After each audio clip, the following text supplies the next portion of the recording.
8 ছেপ্টেম্বৰত অসমলৈ দেশৰ প্ৰধানমন্ত্ৰী নৰেন্দ্ৰ মোদী। প্ৰধানমন্ত্ৰী মোদীয়ে উদ্বোধন কৰিব সুধাকণ্ঠৰ জন্ম শতবাৰ্ষিকীৰ অনুষ্ঠান। খানাপাৰাত অনুষ্ঠিত হ'ব বৰ্ণাঢ্য উদ্বোধনী অনুষ্ঠান।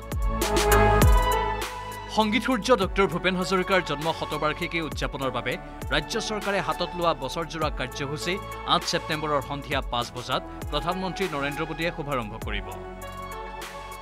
8 ছেপ্টেম্বৰত ভাৰতৰ প্ৰধানমন্ত্ৰী নৰেন্দ্ৰ মোদী ডাঙৰীয়া অসমলৈ আহিব। সুধাকণ্ঠৰ জন্ম শতবাৰ্ষিকীৰ অনুষ্ঠানৰ পূৰ্বে প্ৰধানমন্ত্ৰীগৰাকী উপস্থিত হ'ব নুমলীগড়ত। নুমলীগড় তেল শোধনাগাৰৰ সৈতে নিৰ্মাণ হৈ থকা দ্বিতীয় বায়' ৰিফাইনাৰী প্ৰকল্পৰ প্ৰধানমন্ত্ৰীয়ে কৰিব শুভ উদ্বোধন।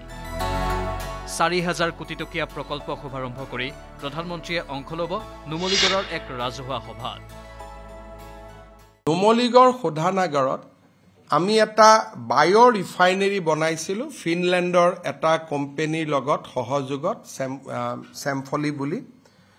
বাঁহৰ পৰা 2G ইথানল হয়।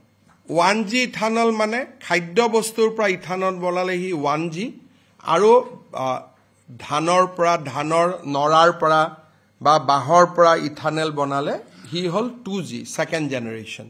এই ছেকেণ্ড বায়' ৰিফাইনাৰীটো প্ৰধানমন্ত্ৰী ডাঙৰীয়াই ৰাতিপুৱা উদ্বোধন কৰিব আৰু নুমলীগড় শোধনাগাৰতে তেখেতে এখন ৰাজহুৱা সভাত বক্তব্য ৰাখিব।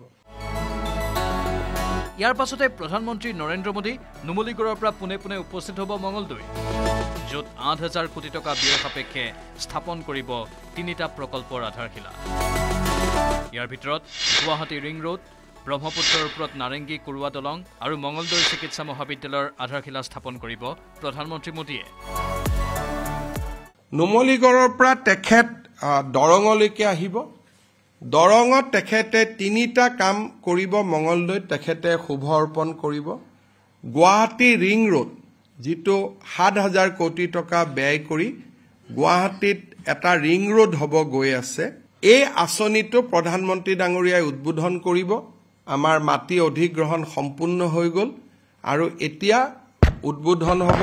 ইতিমধ্যে কণ্ট্ৰেক্ট আদিও দিয়া হ'ল।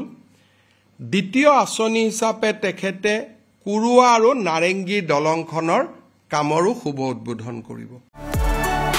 তাৰ পাছতে প্ৰধানমন্ত্ৰী নৰেন্দ্ৰ মোদীয়ে অংশ ল'ব খানাপাৰা পশু চিকিৎসা মহাবিদ্যালয়ৰ খেলপথাৰৰ কাৰ্যসূচী।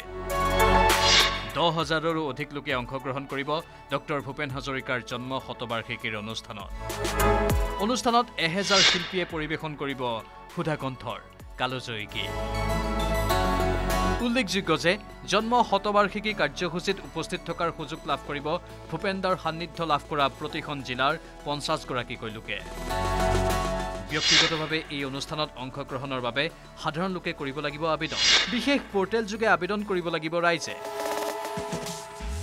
প্ৰত্যেকজন জিলা উপায়ুক্তই 50গৰাকীকৈ মানুহ নিজৰ জিলাৰ পৰা আনিব, যিসকলে ভূপেন হাজৰিকাৰ কেতিয়াবা নহয় কেতিয়াবা জীৱনত সান্নিধ্য লাভ কৰিছিল।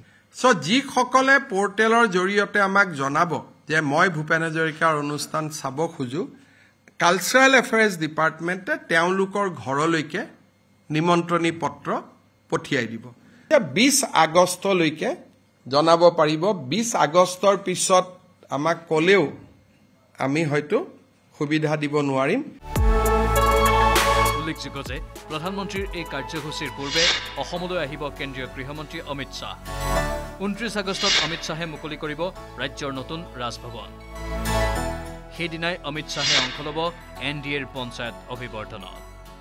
গাঁও সভাৰ সদস্যৰ পৰা আঞ্চলিক পঞ্চায়তৰ সদস্যৰ পৰা জিলা পৰিষদৰ সভাপতিলৈকে এখেতসকলক আমি নিমন্ত্ৰণ কৰিম। পঞ্চায়ত অভিৱৰ্তন এখন NDAৰ পঞ্চায়ত অভিৱৰ্তন, তাতে গৃহমন্ত্ৰী অমিত শ্বাহ ডাঙৰীয়াই আমাৰ পঞ্চায়ত প্ৰতিনিধিসকলৰ সন্মুখত ভাষণ প্ৰদান কৰিব। কেমেৰা পাৰ্চন সঞ্জয়ৰ সৈতে বলেন ভট্টাচাৰ্যৰ report, news 18 Assam north east.